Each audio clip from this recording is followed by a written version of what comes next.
Have you ever wanted to create an underwater scene in Unity? In this video I'm going to show you how to create a scene just like the one you see our friend Gary here swimming in.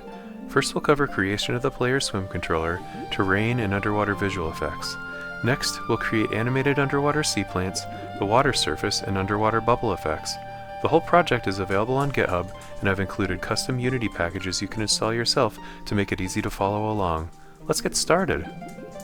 So as you can see here, we're starting out in Codex CLI, and I've asked it to create a underwater swimming controller for our player Gary here. Now if you're new to the channel, we created Gary in our AI game dev series, which I'll add a link to above. So as you can see here, I'm adding a player input component to Gary here. And then I'm going to go ahead and add that underwater swim controller that we just created with Codex as well. Now, if you're following along here, I actually published this underwater swim controller as a Unity package. So what you can do here is you can go to this website. I'll post a link in the description, and you can go ahead and grab this install URL from the README here. So I'll show you this real quick. I'm going to copy that URL, and then I'm going to go back over to Unity and go to Window, Package Management, Package Manager. And once I have that open, I can click in the little plus button on the left there and then say install package from Git URL. And when I paste that in and click install, that will actually add the swim controller directly to the project. Next, we're going to want to add the camera transform, which will target the main camera. And then we're going to go ahead and actually create a new animator controller. This will hold the states and the animations for Gary as he swims around in the scene. So I'm going to call this Gary Swim Animator, and double click on that, and then we're going to go ahead and create a default state, and this will be his idle state. So I'm going to go ahead and name that idle.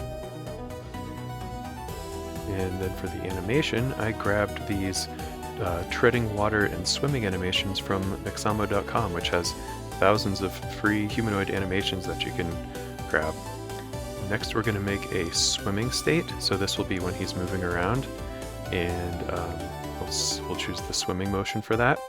And then we need to make some transitions here to and from, and the controller that we created basically has some triggers. So in this case we want to set up so we want to start swimming when our swim speed is greater than 0.1. Okay, so I'm going to head and add a new condition here.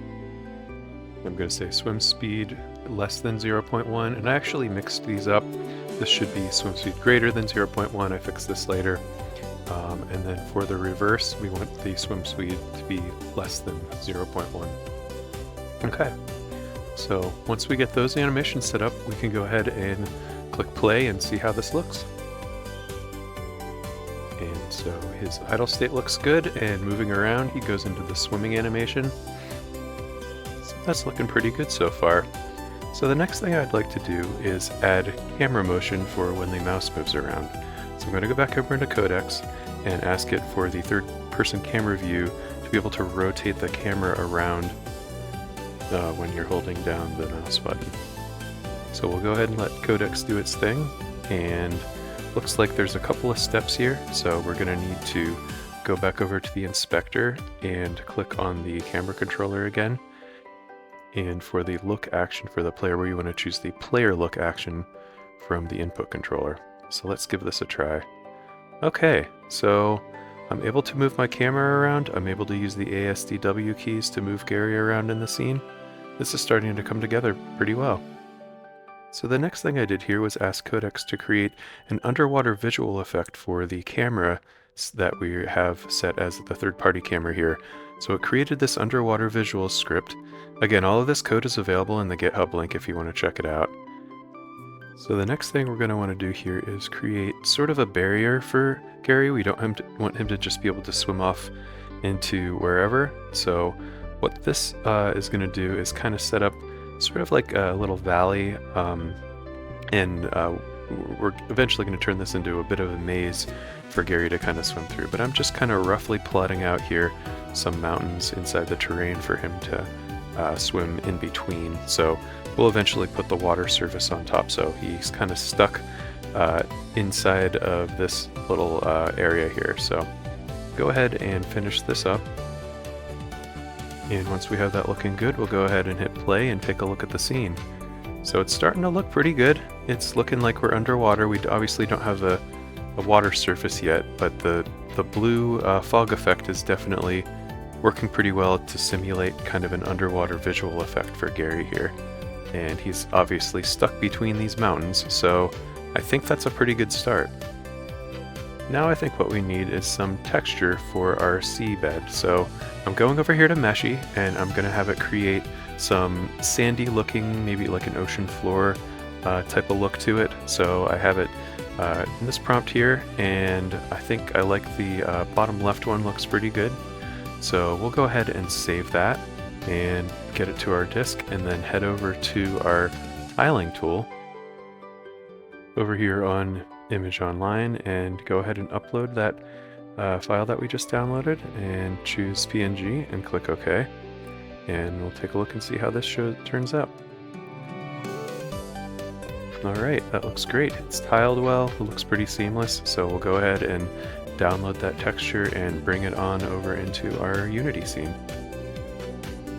So I'm going to go ahead and rename it Sand Texture, open up our project tray in Unity, and I'm going to go ahead and create a new folder here for textures. Just open that up and then pull the PNG file into there. Next we're going to want to select the terrain and click Create Layer here, and choose that texture that we just imported. And what that will do is tile across the entirety of the terrain. So that's looking like a pretty good sandy base texture for our terrain here. Let's run the scene here real quick and see what it looks like. Okay, and you'll see I adjusted the color a little bit on the ocean volume to make it look a little bit more green.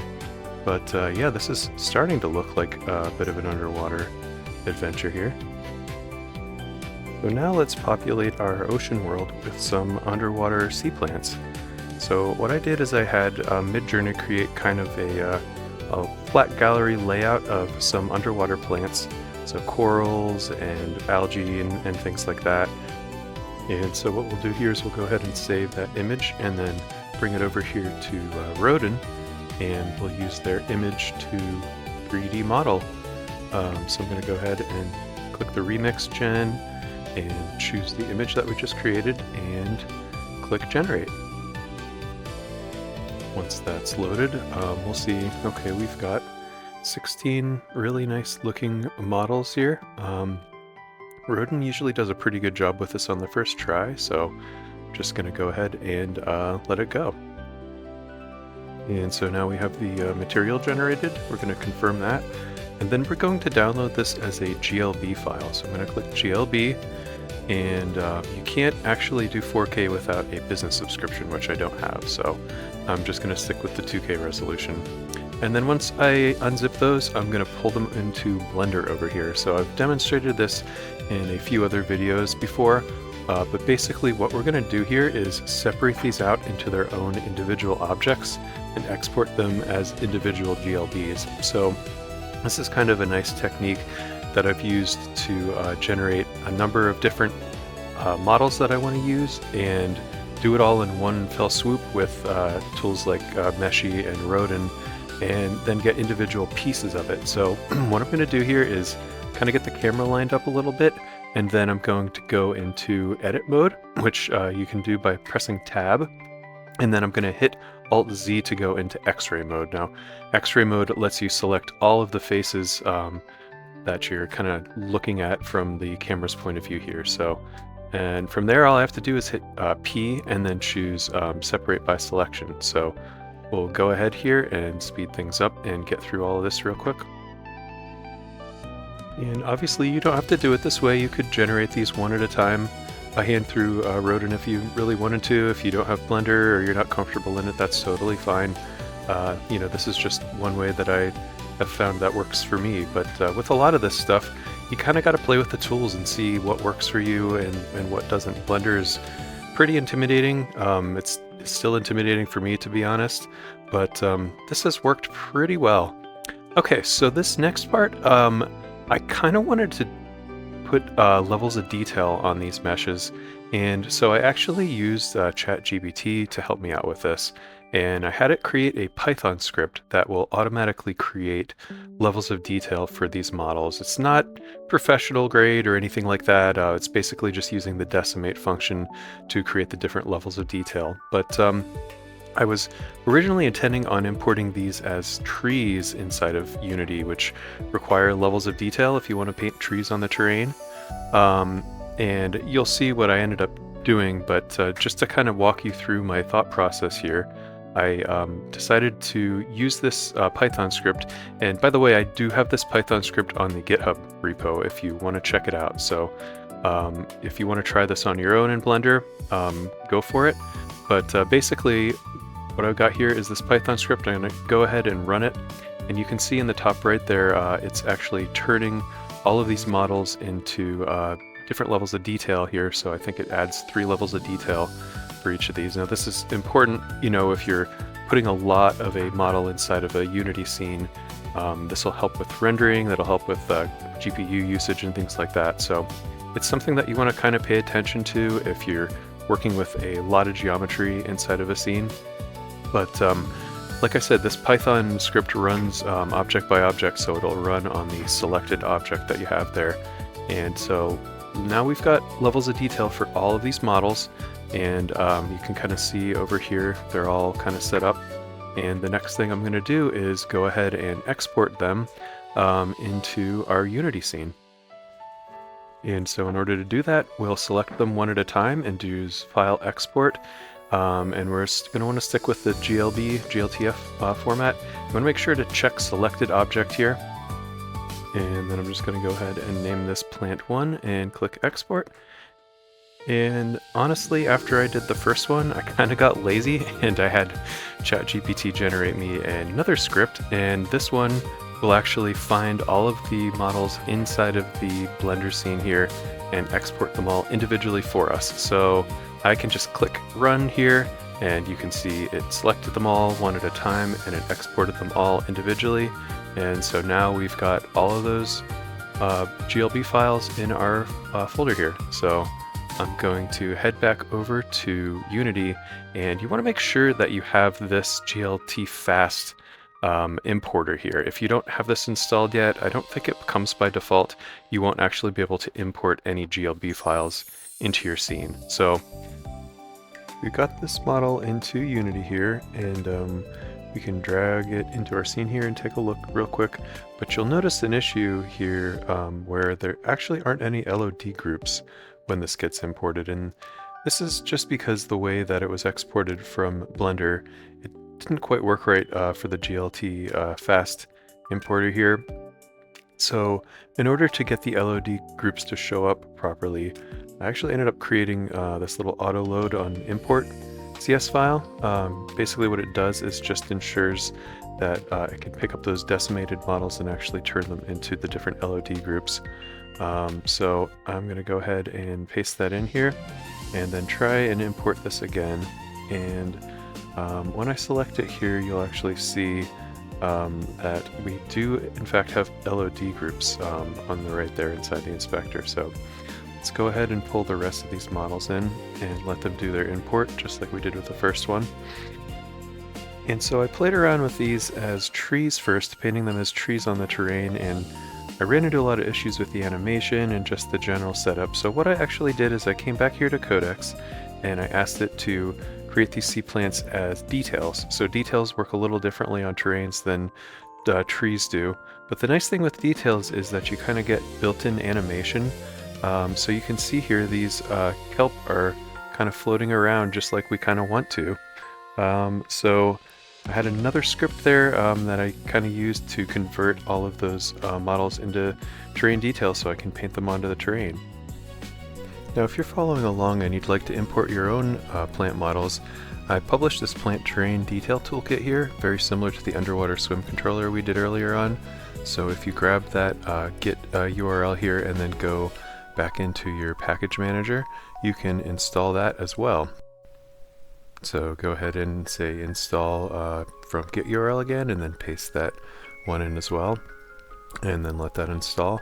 And once you have this installed, what this is going to do is actually add a tool to your menu that allows you to import any FBX or GLB file and convert it into terrain details.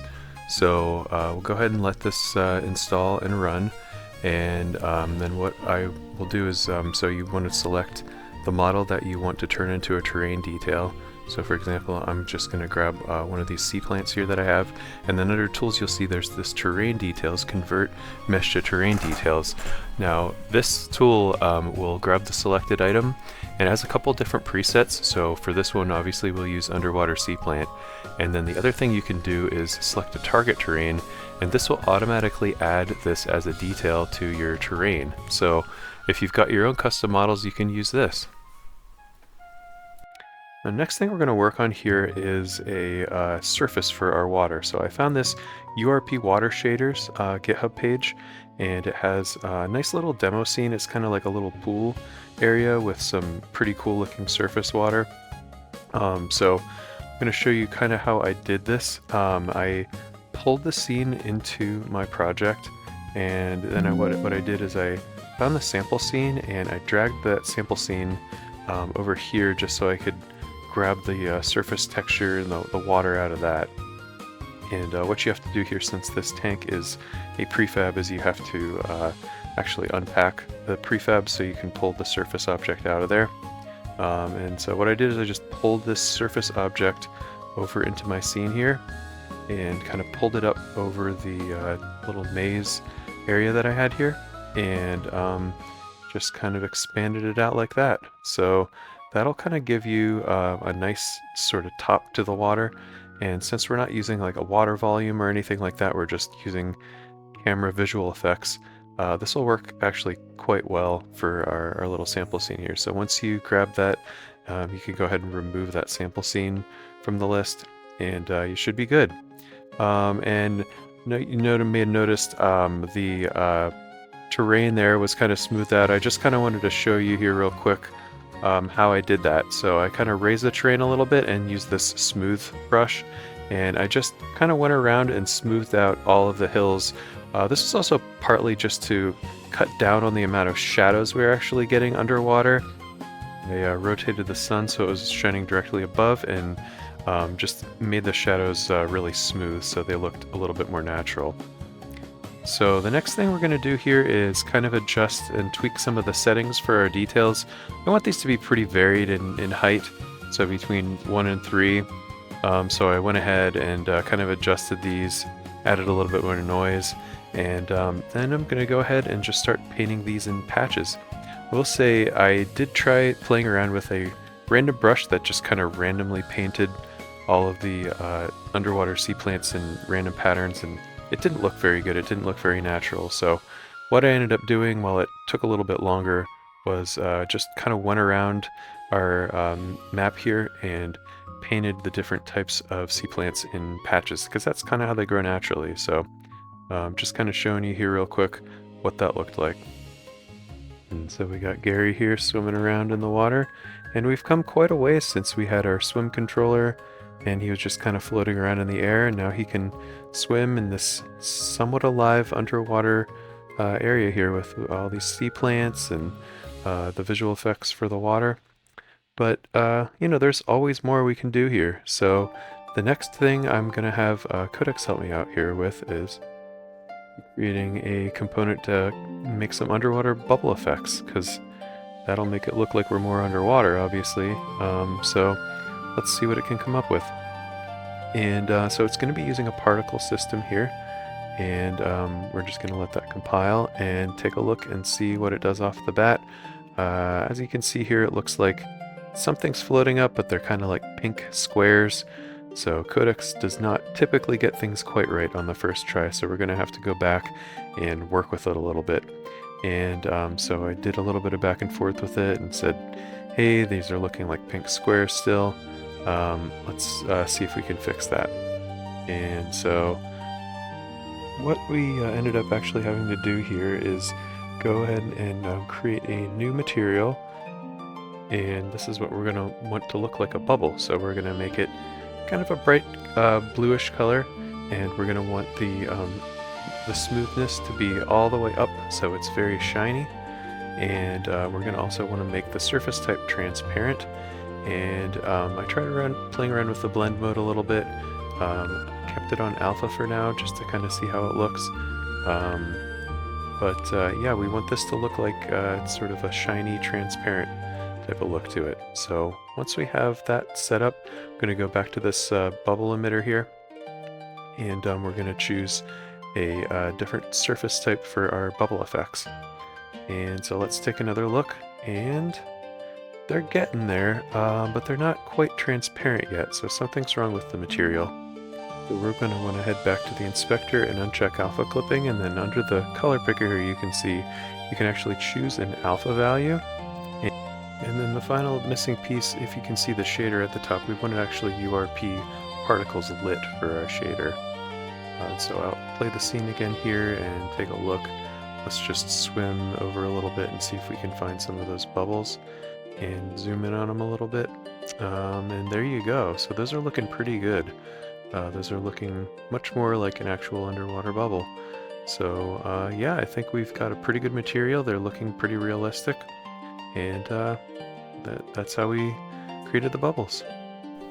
So that's going to do it for this episode. Appreciate if you've gotten this far.